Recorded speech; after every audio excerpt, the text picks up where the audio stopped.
Real estate team at Berkshire Hathaway Home Services and Bass Real Estate Company. Every Wednesday, we jump on and do our Talking Real Estate segment and give you a rundown of what's gone on in the real estate market over the last week or so. Joining me as always is Russ Williams. So welcome, Russ. Hope you had a great last week. We'll jump on and start off here with our quick tip. Just talking about off air. We were talking about just the difference between different real estate agents out there. So when you're getting out there thinking about buying a house, selling a house, selecting an agent is very important.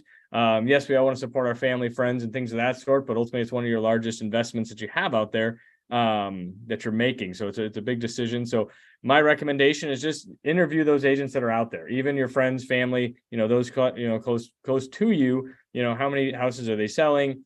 Just being a professional. I know I taught a class yesterday just representing buyers, and someone asked that, what's the difference between a full-time agent, part-time agent? There's really not. You have your real estate license, you can sell. And just because you're a part-time agent doesn't mean you don't have the knowledge and expertise that a full-time agent does. Because maybe, so if you're knowledgeable in that marketplace that you're in, what's going on in the houses, if you're selling your house, is that agent calling all the other agents that have, pending contracts? How many showings did they have? What was their traffic like? What, ultimately that agent that's pending can't tell them, what the house sold for and stuff like that. They have to protect their clients in that manner, but you can still go out there and do the research. Or do they just go look at the house? Okay, I think we should list it for here. So make sure you do your due diligence when you are selecting a real estate agent. So here at Champions Real Estate Team, we do our best, to stay knowledgeable. That's why we do these videos every Wednesday. So we are knowledgeable on what's going on in the market on a day-to-day basis to keep you informed ultimately. And we'd love to work with you, but I know, ultimately you have family, friends that are in the business, and that's perfectly fine. And there's a lot of great agents. We have 3,200 agents roughly in the Omaha Board of Realtors. One interesting stat that we had from 2022 was that 62.3% of the agents sold 2 or fewer houses last year. So when you look at just the numbers out there, obviously 3,200 agents, 2/3 of them aren't doing, aren't closing the transaction. That's not saying that they aren't out there working and showing houses, and their contracts aren't getting accepted. But when you're in the competitive market that we're in, whether you're selling a house or buying a house, you want an agent that's seeing those contracts come in from a listing side, seeing how they can help their buyer, write contracts so they can win those, get those accepted contracts out there. So like I said, selecting an agent, very important. I love working by referrals. So a lot of my past clients, I work a ton by referrals, but I coach and educate and train them, when they're buying a house throughout the process, so that they know what's going on. But yeah, love the opportunity. If we'd love to work with you, and we'd love to, interview for the job for all intents and purposes, and show you what we can offer here at Champions Real Estate Team. So let's take a look at what's gone on in the real estate market over the last week. So looking at the graphics we have every week, as it pops up here. So we have 525 new listings that went live. So we kind of dropped down about another 50 listings from the previous week, and about another 125 listings from 2 weeks ago. So we're seeing a little drop in the new listings coming on the market, which is, typical for this time of year as we're coming into fall. Our pending contracts that were written kind of staying right at just a little, about 10 or 15 above what we had last week. So we're at 363. So I think interest rates kind of have that into play. We're kind of hovering there, but we're still having, that the new listings coming down. There's still a lot of activity out there.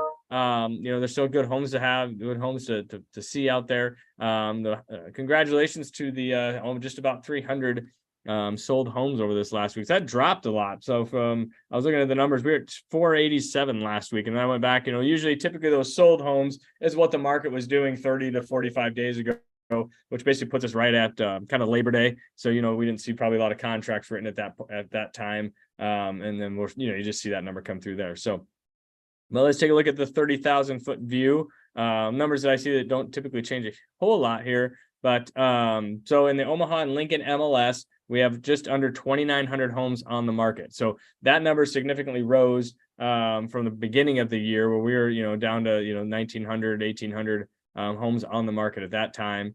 And then where we at the Douglas Sarpy County, we have 1,644 homes.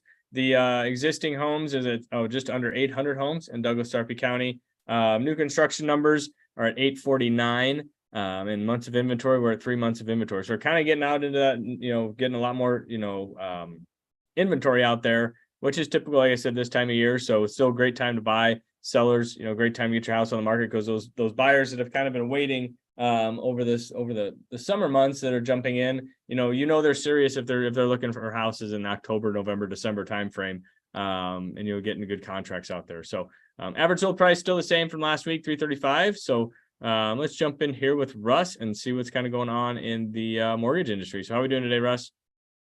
Not doing too bad. Mortgage rates ticked up a little bit from last week, and then they kind of settled back down following what's going on in the Middle East. Typically, anytime we have something that is destabilizing like that, money moves into safe havens like bonds, and that can be favorable for interest rates. On top of that, we've seen the Federal Reserve Board members that are on their speaking circuit. Again, they meet every 6 weeks, but on their speaking circuit, as a result of what's going on in the Middle East, they're kind of alluding to maybe we don't need to raise short-term rates anymore. And so the market has responded to that, even though the wholesale inflation numbers this morning came in a little hotter than expectations. The market has stayed relatively tame because of what's going on in the Middle East. Hopefully that doesn't escalate to an extent that we don't need any more loss of lives, but hopefully from a financial perspective, it doesn't get into other neighboring countries that are oil producers, because of course that can be inflationary and can take us back to, the days of the Cold War, not the Cold War, the oil embargo back in the 70s and 80s. So we're watching that pretty closely. But having said that, lenders are still lending. There are still some first-time homebuyer subsidies out there. A lot of folks now are using some of the temporary buy downs as tools on the listing side to attract attention for buyers. So in the event you're thinking of selling your home and concerned about those things, reach out to Mark and his team. They'd be happy to help you on the listing side. And on the buy side, if the payments and interest rates are concerning to you, let's talk about how you can use temporary buy downs or even permanent buy downs to get that interest rate down. I still feel that we're going to see better rates sooner than later, anywhere from a few months to maybe a year or more.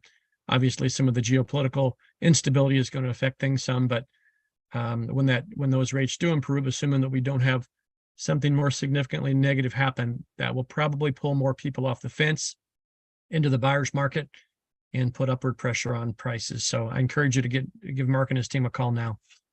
Yeah, happy to help you. So I want to keep it short and sweet today. So we'll give you a kind of rundown what's going on in the market. But if you have any questions, reach out to us, any of our social media platforms. You can give me a holler down here at 672-7670. Obviously, email, you can reach me as well. You call, text me. Then you got Russ at 290-8936. So we talked yesterday. I taught a continuing education class to about 15 agents yesterday. And we were just talking about getting buyers, to get in touch with a reputable lender, just to get the ball rolling. Whether you're thinking of buying a house in the next 6 months, a year, 2 years, that can at least help you. And we're kind of talking about what keeps people from, just reaching out to the lender. And so it's just, that fear of the unknown. But I think that's where you need to get that help and that guidance of, do we need to, clean up the credit? Do we need to, boost up our savings? Where do we need to allocate funds and all that kind of fun stuff? And I think that just having that knowledge and expertise that Russ brings to the table, and that we can team up and work together to help you, whether that's, like I said, next spring, next fall, 2 years from now, but get that, just get an idea of what you need to do. Like we say pretty much every week about having a game plan. And it's so important, because it's like all of a sudden, we want to buy a house in the spring, and you start looking, you all of a sudden you get in touch with Russ in February. There may be something that pops up on your credit that, oh gosh, we got to wait a couple months, or something like that. Whereas if you get that done now, you're ready to rock and roll, and meeting with, he or I doesn't cost you anything or anything like that. It's just more just getting that knowledge base. We can jump on Zoom, meet in person or anything like that. So whatever works best for you. So appreciate the opportunity, guys. Thank you again for listening. Like I said, have any questions, if you have any topics you want us to cover, shoot me a message, text, comment on any of the social media. I know this goes out to the LinkedIn, the Twitter or X, whatever the heck it is now, trying to keep up with all the social media stuff. So appreciate it, and take care and have a great rest of the week. And